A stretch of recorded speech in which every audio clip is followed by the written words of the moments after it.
ایک بزرگ کا واقعہ ہے کہ وہ کاروبار کے لیے، روزگار کے لیے ایک بار کسی جنگل سے گزر رہے تھے اور کام کے لیے گھر سے نکلے تھے. عبادت گزار بھی تھے مگر ظاہر روزی بھی کمانی تھی. مگر اچانک انہوں نے ایک منظر دیکھا کہ ایک لومڑی ہے، بڑی فربا ہے، تر و تازہ ہے، اور اس کے ہاتھ پیر بھی نہیں ہیں اور وہ اندھی بھی ہے. اب حیران ہو گئے کہ اس کے پاس تو نہ ہاتھ پیر ہیں، نہ آنکھیں ہیں، نہ دیکھ سکتی ہے، نہ چل پھر سکتی ہے، تو یہ کھاتی کیسے؟ اس کے کھانے کا انتظام کیسے ہوتا ہوگا؟ اسی شش و پنج میں تھے. آپ بیٹھ گئے. اچانک آپ نے دیکھا کہ زمین شک ہوئی اور دو پیالے نکلے، ایک شہد کا اور ایک دودھ کا. مگر آپ پھر سوچنے لگے کہ یہ پیالے تک پہنچے گی کیسے؟ اب کیا ہوا کہ تھوڑی دیر بعد انہوں نے دیکھا کہ قریب پہاڑ سے ایک سفید چہرے والے نورانی بزرگ وہ اوپر سے تشریف لائے اور اپنے ہاتھوں سے لومڑی کو یہ دونوں پیالے پلائے. پھر پیالے زمین کے اندر چلے گئے اور وہ بزرگ واپس جانے لگے. تو یہ جو عبادت گزار شخص تھے، بزرگ تھے، یہ دوڑے اور جا کر ان کا دامن تھام لیا کہ حضور آپ تعارف تو کرمائیں، آپ کون ہیں اور آپ کیوں یہ آئے تھے اس لومڑی کو یہ کھانا کھلانے؟ تو انہوں نے کہا کہ میں اللہ کے فرشتوں میں سے ایک فرشتہ ہوں اور میری ایک ڈیوٹی ہے کہ میں صبح و شام یہاں پر آؤں اور اس لومڑی کو اپنے ہاتھوں سے جو غذا ہے وہ کھلاؤں. ان بزرگ کی تو جس کو کہنا کہ طبیعت ہی چینج ہو گئی کہ جو رب اس لومڑی کو اس حالت میں بھی روزانہ رزق دے سکتا ہے تو وہ تو مجھے بھی رزق دے گا. مجھے کیا ضرورت ہے کام کاج کے لیے تکلیف اٹھانے کی؟ آپ جنگل میں چلے گئے اور اللہ کی عبادت میں مصروف ہو گئے. کئی دن عبادت کی، 7 دن ہو گئے مگر کچھ کھانے کو نہ ملا.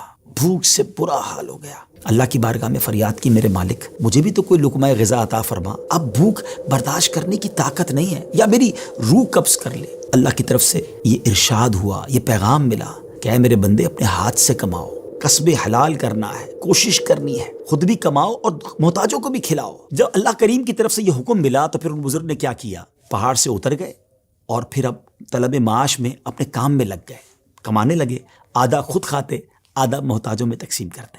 اس واقعے سے سیکھنے کو یہ ملا کہ یہ دنیا عالم اسباب ہے.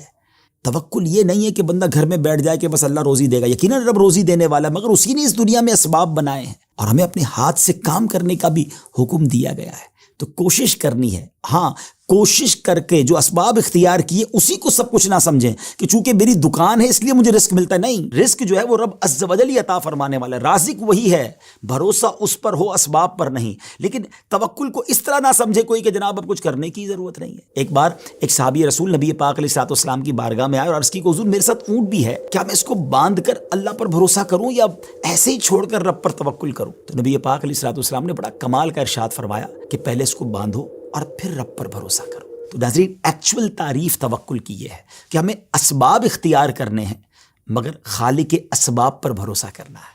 تو امید ہے کہ بہت ساری باتیں سمجھ آ گئی ہوگی. وہ رب سب کو رزق دیتا ہے، وہ ہمیں بھی دے گا. اللہ کی قدرت پر یقین رکھیں، اس پر بھروسہ رکھیں اور اس کی بارگاہ میں دعا کرتے رہیں.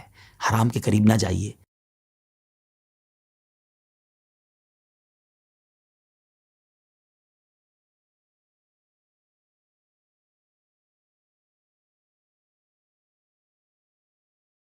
ایک ملک تھا، اس میں ایک بڑا نرالا کمپٹیشن ہوا، امیزنگ، حیرتناک. بادشاہ تو بادشاہ ہوتے ہیں، مرضی جو ان کی کریں.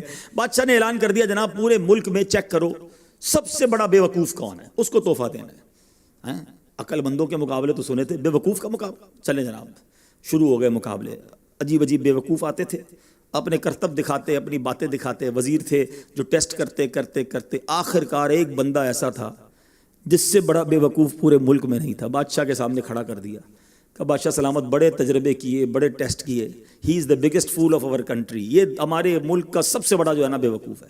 بادشاہ نے کہا چیک کر لیا، کہا چیک کر لیا.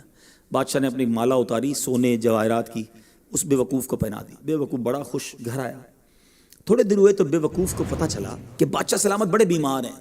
کہتا اچھا میں بھی جاؤں گا دیکھنے. تھا تو بے وقوف نا، سمجھ تو پڑتی نہیں تھی. چلا گیا بادشاہ کے پاس.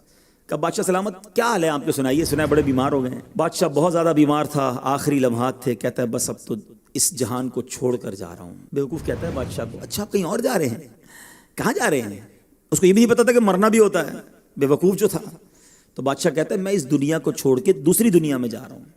اچھا تو بادشاہ سلامت یہ بتائیے کہ ادھر میں دیکھتا ہوں آپ کا بہت بڑا محل ہے، بیوٹیفل بیڈ رومز ہیں، شاندار مکان ہے، جدھر جا رہے ہیں ادھر مکان بنا لیا آپ نے؟ تو بادشاہ کہتا نہیں، ادھر تو میں نے جھوپڑی بھی نہیں بنائی ہے.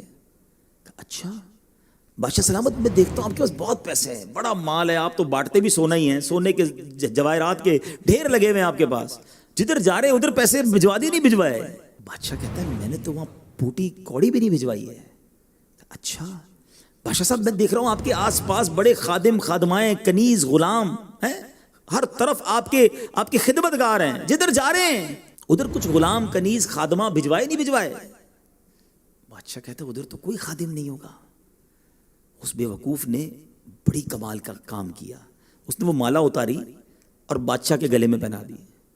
کہا حضور پھر مجھ سے بڑے بے وقوف تو آپ ہوئے نا, آپ کو پتا ہے آپ کہیں اور جا رہے ہیں, آپ کو پتا ہے اس دنیا سے آپ کسی اور دنیا میں جا رہے ہیں, نہ گھر بنایا نہ پیسے بھجوائے نہ خادم بھجوائے, کرو گے کیا ادھر؟ بظاہر تو یہ حکایت ہے مگر سچ بتاؤ یہ کتنی بڑی چوٹ ہے. ادھر سے تو جانا ہی ہے نا, تھوڑے ہی دن رہ گئے, ہمیں نہیں پتا کہ آج کا دن اور آج کی رات بھی زندہ رہیں گے کہ نہیں, لیکن جیسے ہی آنکھیں بند ہوئیں, جیسے ہی سانسیں ختم ہوئیں, ادھر کیا ہے میرے پاس؟ ادھر تو گھر میرا نہیں پرایا ترکا, کیا کہتے ہیں میت نے پیچھے کیا چھوڑا. جیسے ہی میری اور آپ کی آنکھیں بند ہوں گی نا, حساب کتاب شروع ہو جائے گا. یہ بیٹے کو کتنا ملے گا, بیٹی کو کتنا ملے گا, بیوی کو کتنا, جناب رشتہ دار سارے حساب کتاب لے کے بیٹھ جائیں گے, میرا کچھ بھی نہیں بچنا. بلکہ کتابوں میں لکھا کہ جب انسان مرتا ہے نا, قبر میں جاتا ہے, تو گھر والے کہتے ہیں میت نے پیچھے کیا چھوڑا, فرشتے کہتے ہیں میت نے آگے کیا بھیجا ہے. بتاؤ نا کیا بھیجا ہے ادھر گھر ریڈی ہے کہ نہیں, ادھر کچھ پیسے, ادھر کوئی ڈپازٹ, جو اللہ فرما رہا ہے اپنا خزانہ میرے پاس جمع کروا, میں تجھے لوٹاؤں گا, میں نے جمع کروایا کہ نہیں. یہ سوچنے والی بات ہے. یہ سب ادھر رہ جائے گا, کتنا کھا لوں گا میں, کتنا پہن لوں گا, جو بڑا ہوا وہ ادھر ہی رہ جانا ہے. ادھر بھیج دوں کیونکہ وہاں اکیلا ہوں گا.